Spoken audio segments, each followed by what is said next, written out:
Hey, you know what? I gotta go double check because this might be 30, but I think it's still 29. You know what? I'll literally check right now while I'm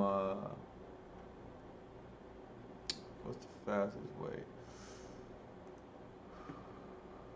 YouTube Studio content live. All right. All right. So I don't see any repeats of numbers. All right. Yeah. This is number 29. Clutch.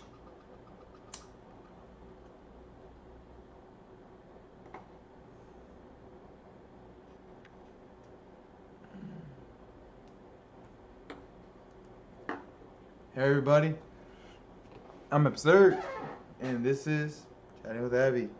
Oh shit, I don't even have my light on. Got you. It broke a couple times, but I kind of expected that when I got a cheap light. I just thought I would be a little bit more careful with it than I have been.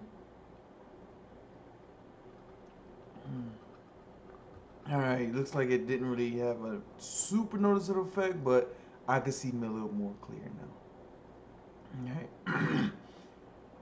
Man, so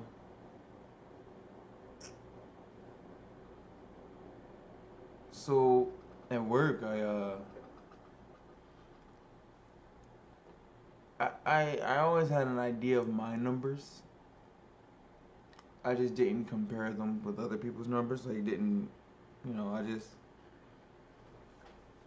I was once again in a situation where I was using myself as the baseline. Where I said, "Oh, this is the standard of which all things should be measured." And then I overheard a conversation about the numbers, and the initial reaction was surprised. Like, hey, if these are the numbers, why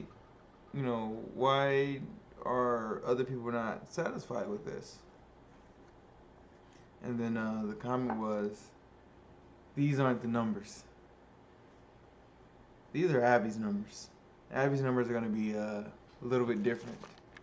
If you ever observe Abby, then you'll really understand why the numbers are the way they are. And then they made a joke. It was really funny though. I'm not gonna repeat it because it'll give away too much information. But when I heard that, huh? So I asked someone about their numbers, and they told me their numbers, and I was like, oh wow, you're if oh man. When I heard their numbers, my thought was, my initial thought was, man, if I had these numbers, I would be disappointed in myself. But rather than be disappointed in them, uh, I discussed my numbers. They actually asked some proper questions. You know, they didn't have any assumptions. They just went like, "Well, how do you get your numbers like that?" I'm like, "Oh, well, this is what I'm doing. What are you doing?" Like, well, I'm doing this and this. Ah, so as we started to compare the sets of actions that we take, it started to become more understandable. There, there are other factors. Uh, you know, gender difference, skin color, all that is a factor in these types of numbers. But I don't know how big of a factor, as much as the set of actions that we were taking were vastly different, and because these actions were vastly different, uh, it's caused a huge swing between their numbers and my numbers. And then I started to understand their frustration. I mean, one of the reasons I'm not frustrated or one of the reasons I have my numbers is because I'm not frustrated. And because of the numbers, it makes it more difficult to frustrate me. But if my numbers were matching theirs, I could see me being more inclined to be frustrated. Like, those numbers tend to be a result of frustration. My numbers tend to be a result of lack of frustration. So one of the reasons I don't tend to be frustrated is because I like to be calm. I actively enjoy being relaxed. I like to be excited. I like to be exhausted. But I actively enjoy being relaxed. I like being exhausted because it means that I push my body to its limits, and I love doing that. I love pushing my body. It's like, all right, body, let's see what you're capable of. It's like, whoo, whew, whew. You did that. No other experience can take this away from you. You actually managed to accomplish this set of actions. Let's get some rest. Then I rest and I wake up relaxed. I wake up back in my little balanced resting state. Ah man, so my throat is extremely dry. That, and I have a tendency to put on a social character. As I become more hydrated and more relaxed, then I get more closer to my natural speaking voice.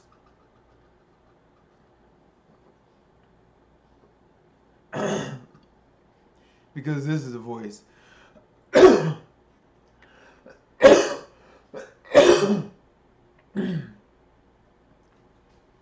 Hold your nuts and cough. That's what that was. That's what kind of cough that was. That's that cough you use to clear your throat. Ah, balance and relaxation. These were overall topics and themes that I also noticed in social therapy. Therapy is simply activity and conversation which encourage honesty, and through honesty encourage achieving balance. Therapy is attempting to use honesty to achieve balance. It's either engaging in activity or talking and having receiving honest feedback and then making adjustments based on honest feedback. Uh, Social therapy is like attempting to use honesty to bridge the gap into developing a stronger social character, which is, woo, my brain was jumping through loops trying to connect the dots. Because on the surface, a lot of the advice was extremely sound. One of the things they talked about was habit development, and the recommendations were to, uh, if you have a vague goal, to focus on an actionable goal that could be a smaller step. So if the goal was to get healthy, then you focus on, I'm going to start working out, and you start small. I'm going to do 10 push-ups a day when I wake up, and 10 push-ups when I go to bed every day. And then it said, oh, you know what? I'm not even gonna do this where I'm trying to Do it from memory. This it? Yeah. It's like update your environment. Tie new habits to other activities. So make a plan. Use the format after blank. I will blank. For example, after each meal, I will read for 5 minutes. Or after I work out in the morning, I'm gonna, go running. It says some practice is better than no practice.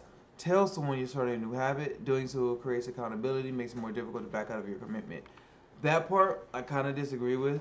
Um, I don't know if telling others really helps with accountability, or like I'm not against telling others. I meant the reason why. Like telling others and expecting them to help you do the work can be seen as like using someone if that person isn't already willing to help you put in the work. Like if that conversation was to happen, if I don't telling people really depends heavily on a relationship. But I do tell people what I'm doing in order to explain what I'm doing. So I don't tell them in order for them to hold me accountable. I don't say, oh yeah, I'm going to do 50 pushes a day. Can you make sure I do them? I say, oh, I do 100 pushes a day because the results make my body literally feel better. So that my body itself isn't in constant pain of being broken down due to me practicing poor habits for 20, 30 years, such as playing video games with your head like this. Gotta get go mode. Uh, then it says track your habit. This one recommends keeping a score sheet.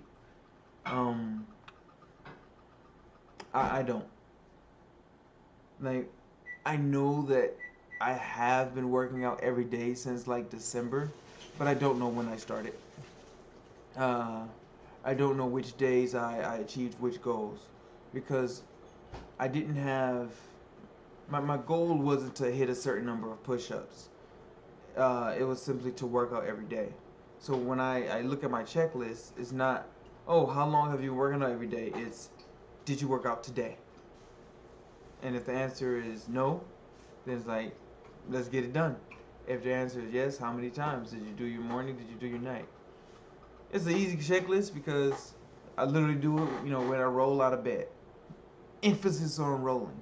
Because rolling means I got to catch myself, and that'll give me a little bit of, wake up juice. Like, ooh, all right, I'm up.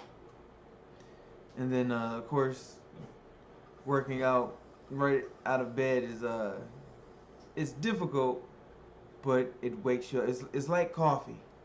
It gets you moving. Is that what Kanye said? No one knows what it means. It gets the body going. Alright, then it was celebrate your successes. And when I seen that, I started realizing that this is attempting to use honesty, the taking accountability for the actions that you perform in reality, and using it to build a social character. Because success is very important for a social character. I'm not disagreeing with it. That was simply the point at which I realized this was designed to help your character in society and not necessarily help you reach a state of true or deep honesty. It's just utilize enough honesty which you can exploit to build your social character. And when I noticed that, I've been seeing bits and pieces throughout. To address the point, I do celebrate my successes.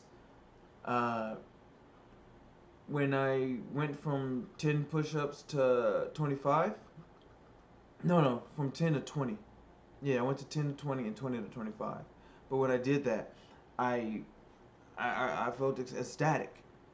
I was like, hey, you know what? I've been doing 10 for however long I've been doing it, and now I just did this. I wonder if I can do it again. And I told people, like, hey, guess what? I just did 20 push-ups, and they're just like, okay. I'm like, well, yeah, I don't care. I'm yeah. So I did celebrate my successes. It helped cement the positive effects of that activity, and to tie it to an emotional state, so that even though the emotional state, like my emotions aren't necessarily set to that activity, by tying an emotion to it, it just formed a stronger bond. Like it was attaching another type of bond to that set of information, to that memory. So yeah, so uh, I once again I mentioned I absolutely hate working out. I don't like it. I don't. I very rarely want to do it. I've never woke up looking forward to it. It's like, I get to work out today before I even get my morning cup of water. Excellent. Just like I've never looked forward to working out before bed. What I have done, and this was also mentioned in like therapy, which was surprising. So at night when I do the workout, I look forward to bed. Like going to sleep is my reward. Going to sleep is where I celebrate. So it's like, man, I'm really tired. I want to go to sleep. How do I earn this sleep? I'm gonna earn this sleep by performing my night routine. Then I perform my night routine, and it's just, ooh, ain't no time for texting, ain't no time for scrolling. Done. Your boy is done. Uh,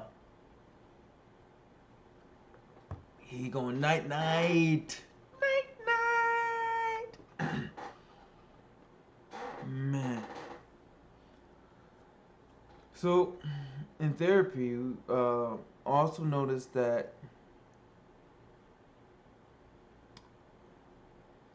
it was attempting to be a safe place for acceptable social characters. Uh, Typically, if if a social character was passive, then it was definitely a safe place for passive social characters. And for social characters that are more on the spectrum of aggression, uh, it was designed to weed and adjust those. So, of course, in order to reduce aggression, you reduce competition. When you reduce competition, you reduce aggression and narcissism. In order to reduce those, you utilize honesty. So that's when I realized it's using honesty to make adjustment to the social character, rather than using honesty outside of the social character. So it's like my social character includes moments of honesty, rather than this is no social character. This is me being honest. Um, this is who I am. This is who I am at work. This is who I am offline. This is who I am to my dog. This is who I am. I don't mean from my dog's point of view. I mean from my point of view to my dog. This is who I am to my mom.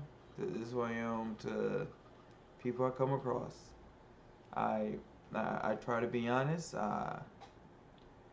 I can definitely have those moments where you see me zone out on stream. I do that right in your face, right in your face. We'll be sitting there talking, and I'll be taking in the information you're giving me and mapping it out.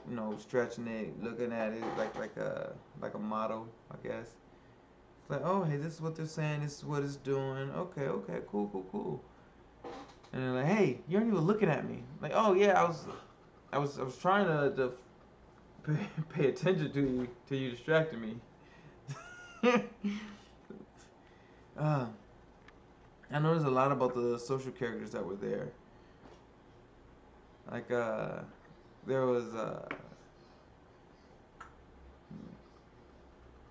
was some people who wanted to just partake in the information. There were some who were willing to share, and they would respond when attention was directed to them. And then there were some that were competitive. That every point someone made, they had to raise a similar point. Now, I understand why. I understand that they may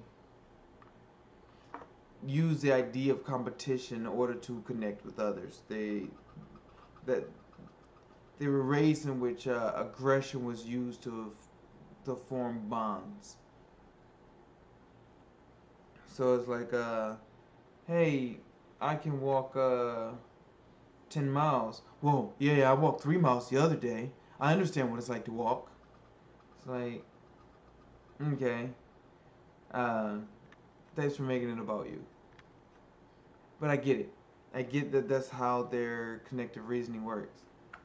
So, but I also find it interesting because they seemed unaware what they would do. Like they were rushed to agree in the terms of they were rushed to be accepting of other people's social identities. Uh, what it looked like, because I'm not sure, but it looked like they were hoping that if they were rushed to accept others' identities, others would be more willing to accept their own. And the whole point of having the identity accepted is if part of this identity includes the thought that I'm important, I'm valuable, I'm number one, then as people begin to accept different portions of it, it leads to the hope that the full portion will be accepted, including the portion of I'm number one, I'm important. Why? Just accept it. It's kind of ironic. Kind of ironic. Because that's likely a result from what they were receiving from therapy. Being told, it's okay to have these deep beliefs. No beliefs are inherently bad.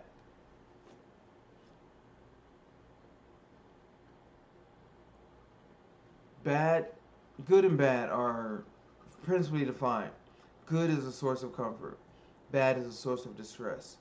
So, if this belief is good, so from the perspective of the utilizer of it, but bad for the environment in which they perform in, then the overall effect of this is a negative impact.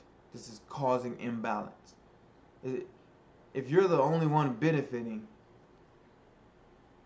that leads directly to the belief that I am important. In other words, only my benefit matters. Only me and those who I am ideologically linked to matter. Only me and those who I have high opinions of matter. I matter. Then there comes a no, we all matter. Yeah? Yeah?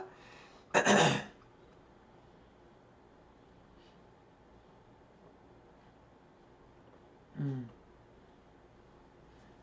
Wanting to feel important.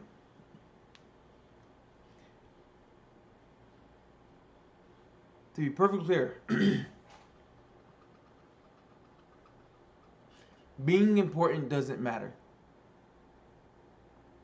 Because unless you can understand the full context in which you perform in, then you lack the information to form a full picture of what is important in that context. Like, I mentioned the numbers that I have in my job, and I perform very well. I don't think that I'm important to my job because these are simply the output of one. This one has high numbers. If overall the numbers balance themselves out, then I'm an outlier. And what's important is to have that balance. So I don't even see me as important. I see me as valuable. They make that known from a financial standpoint. Yeah, this is valuable. This generates money for us. Sweet. But valuable and important aren't necessarily tied together. Like one of the things that I keep noticing is like people tend to see sex as important. They elevate the level of status and importance. And I see it as, I don't know, see it like when birds do it and when dogs do it. Oh, okay. I just understand the effects that it has, the potential results. Oh, this can make a baby. This can cause feelings to develop, I guess. I'm not gonna get into it. I don't really know that much because I've never been extremely emotionally tied to sex. I enjoy it on the physical level. Like whatever chemicals it produces in my brain are clutch. Like yes. In the same way, I don't have an emotional connection to alcohol. Like I'm not in love with alcohol. I appreciate the physical effects it has. It's like, oh, if I imbibe this, it puts my body in a more relaxed state. Cool. I don't know, it's not like, oh my goodness, this one's my favorite. I need this to have fun. Like, nah, it's just, yeah, you got its uses. I like what it does. I can go without it. I've been drinking alcohol today. Or yesterday. I don't drink alcohol every day. I can go without it. It's not important. Not important.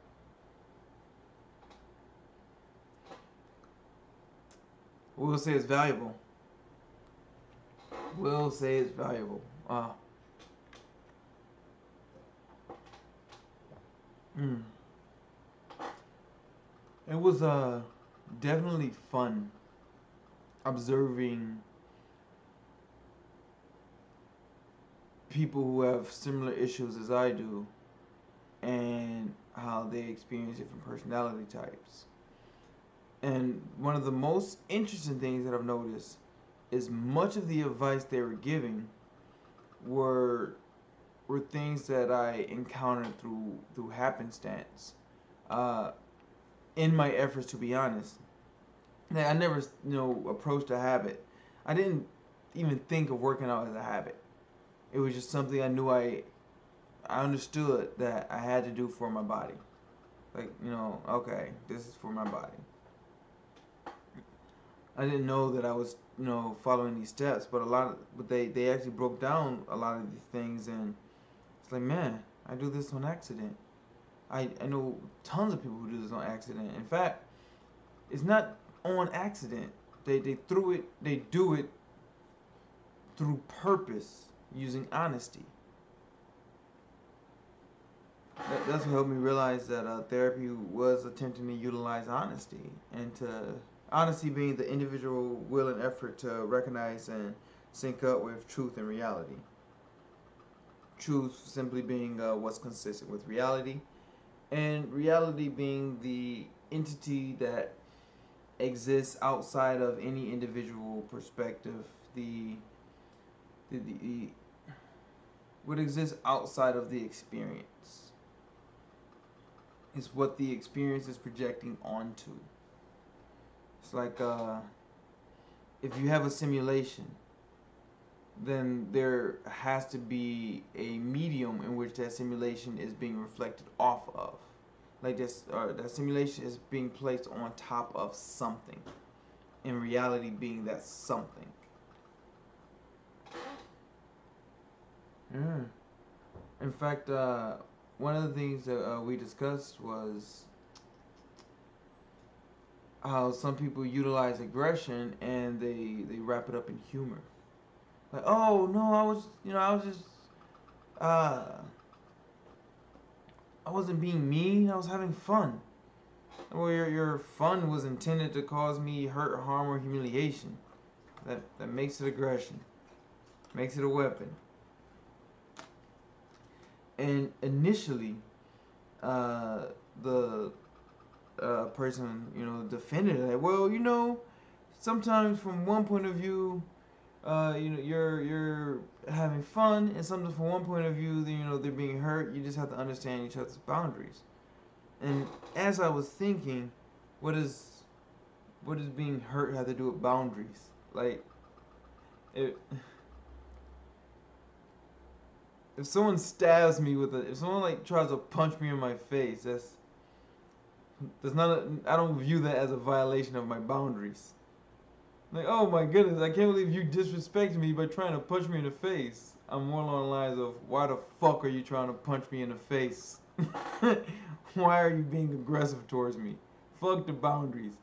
Because I would wonder why you were trying to punch anyone in the face. Why you walk up to things and try to punch them in the face. That is extremely aggressive behavior. Even if it's accepted in your peer group. You just have a peer group of aggressive assholes. And your peer group includes aggressive behavior.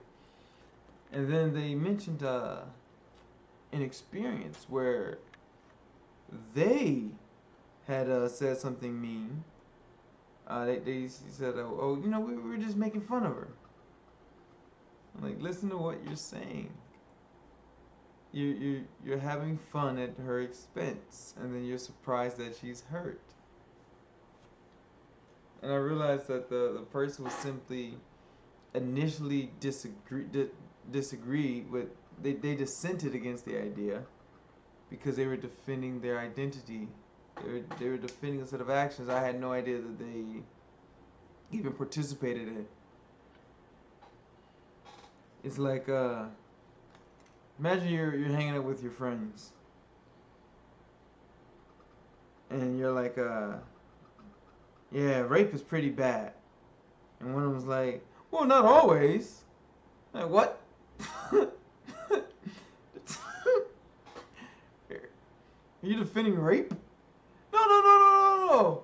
I'm not defending it. I'm just saying, it's not always bad. There are some situations it could be useful.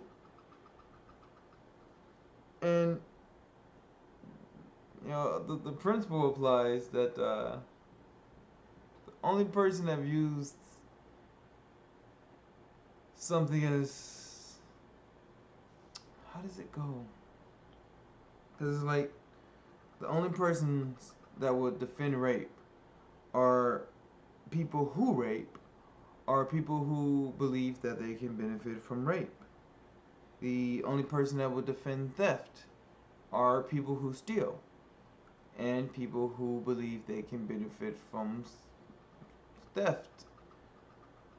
Only people to defend aggression are people who utilize aggression, and people who feel they can benefit from aggression. Like the principle is universal. Even honesty. The only people that love honesty are people who are honest, are people who understand they can use honesty.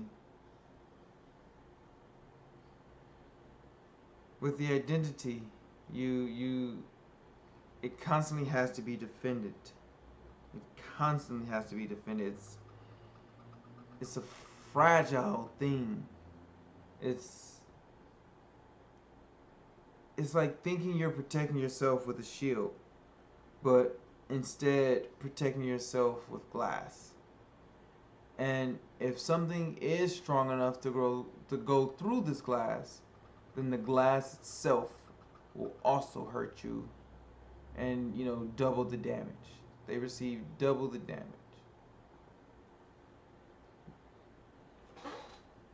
I'm out of water. I'm sad. Yeah. And so it was interesting because, like, honesty is...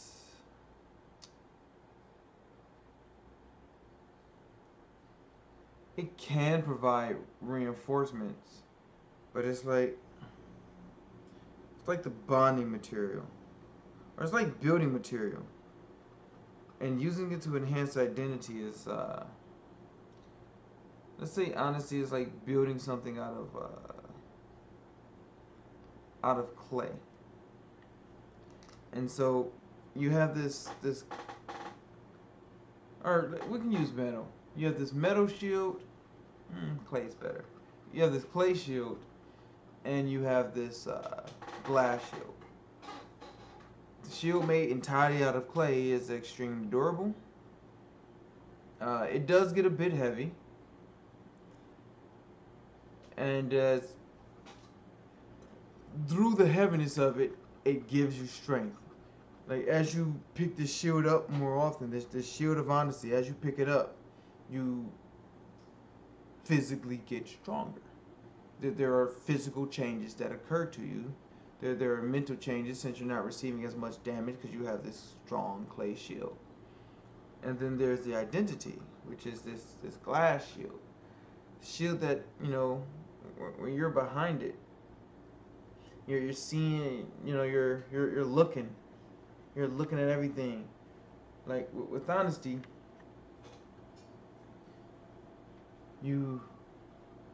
if you hold it straight up in front of you, then you probably can't see. But if you use it, so you're not just walking with this shield, but you're carrying this shield, then you can see clearly, and then you know when you need to be defensive and when you can continue normally. With the glass shield, you're gonna always carry it in front of you because you're like, you know what? I can see when I'm behind this. As long as I'm behind this glass, I am safe. And then as the projectiles come, sure, the one who's carrying the shield of clay has to see the projectile and block it, or maybe, block it instinctively through their use of intuition. And as they block it and they deflect it, they can peek behind it, like, alright, path is clear. But the one that's behind the shield, they always see projectiles, even when they're not there. They lose the ability to tell the difference between what's an attack and what isn't. Because let's say they run into the tree. We can make it so both run into they trip over a branch and run into the tree. The one with the clay shield is they run into the tree, they hold the shield out and brace for the impact. Boom! They get hit. Maybe smash their face in the shield, get hurt a bit. And then, man, should have paid more attention. The one with the glass shield, they hit the tree like, oh my goodness, hitting that tree almost broke my shield. If this shield breaks, I get hurt. That tree is an enemy. That tree tried to hurt me. And therapy was like using bits of clay to hold the glass shield together. So yeah, the shield becomes more structurally founded. It becomes heavier, less mobile, so it requires more strength. But why stop? Why continue to utilize the glass shield? I understand it's comfortable. I get it.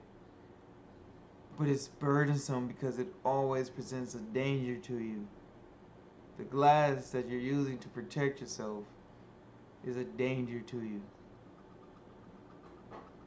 But hey, I kind of think I'm getting a little heavy on this one. I was gonna pretend to apologize. It's like I'm not sorry. I'm just noticing that I'm getting heavy on this one. And that's who I am. That's a typical conversation for me. It can be exciting. It can be heavy. This is it. It's me, baby. Mira, papi. Mira quién soy yo.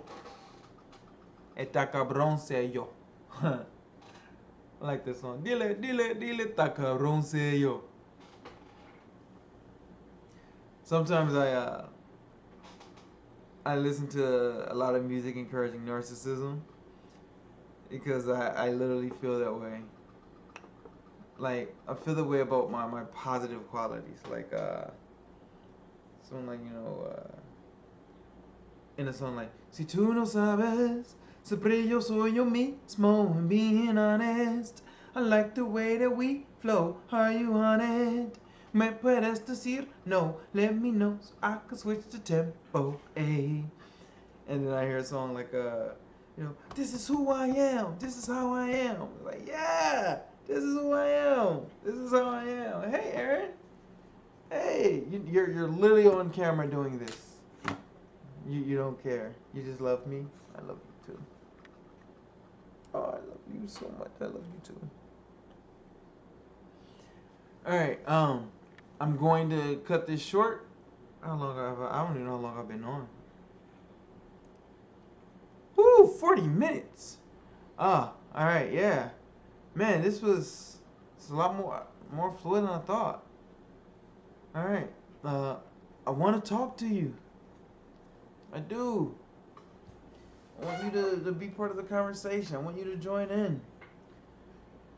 I'm Absird Charles. Follow me on Facebook. My Instagram is Absird1. My Cashapp is ABSIRD. Hey, you know what? Help me buy her some more treats. I'm joking. I'm not in a situation where I really need the money. But if you do want to send me money in order to show some form of appreciation, I do appreciate it. Like, I'll be thankful. But I'm not in a position where I need it. So, like, I don't want... If you need it more than I do, tune in, join the conversation. I love it. I love talking to y'all. I love, people having interesting topics of conversation thing and sharing viewpoints with me I may not have considered. It's dope. All right, Abby, out.